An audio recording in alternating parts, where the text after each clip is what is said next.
بسم اللہ الرحمن الرحیم۔ یوم عاشورہ یعنی 10ویں محرم کا روزہ رکھنا مستحب ہے۔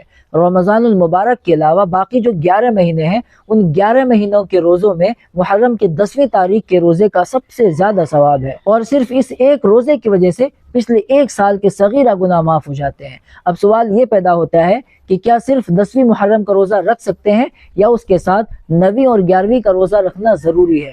تو میں آپ کو بتا دوں کہ صرف 10ویں تاریخ کا بھی آپ روزہ رکھ سکتے ہیں، مکروہ تنزیہی بھی نہیں ہے، لیکن اگر آپ 10ویں تاریخ کے ساتھ ساتھ 9ویں اور 11ویں کا روزہ ملا لیتے ہیں تو یہ زیادہ بہتر ہے۔ اگر ہم بات کریں دارالافتاء جامعۃ العلوم الاسلامیہ کے فتوے کی تو اس میں لکھا ہے کہ 10ویں تاریخ کے ساتھ ساتھ 9ویں اور 11ویں کا روزہ ملانا ضروری ہے۔ اگر آپ صرف 10ویں تاریخ کا روزہ رکھتے ہیں تو مکروہ تنزیہی ہوگا۔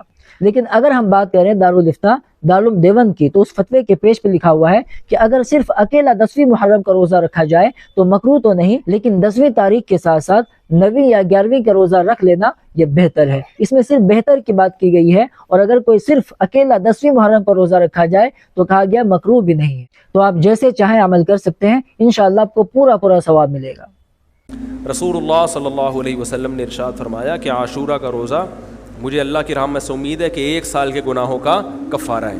تو بڑی فضیلت ہے۔ رمضان کے بعد سب سے زیادہ فضیلت عاشورہ کے روزے کی ہے، 10 محرم کا روزہ۔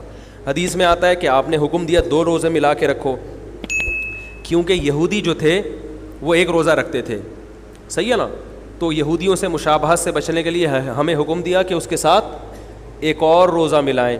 تو علماء یہ کہتے ہیں کہ آج کل یہودی 10 محرم کا روزہ نہیں رکھتے، تو اب مشابہت ختم ہو گئی ہے۔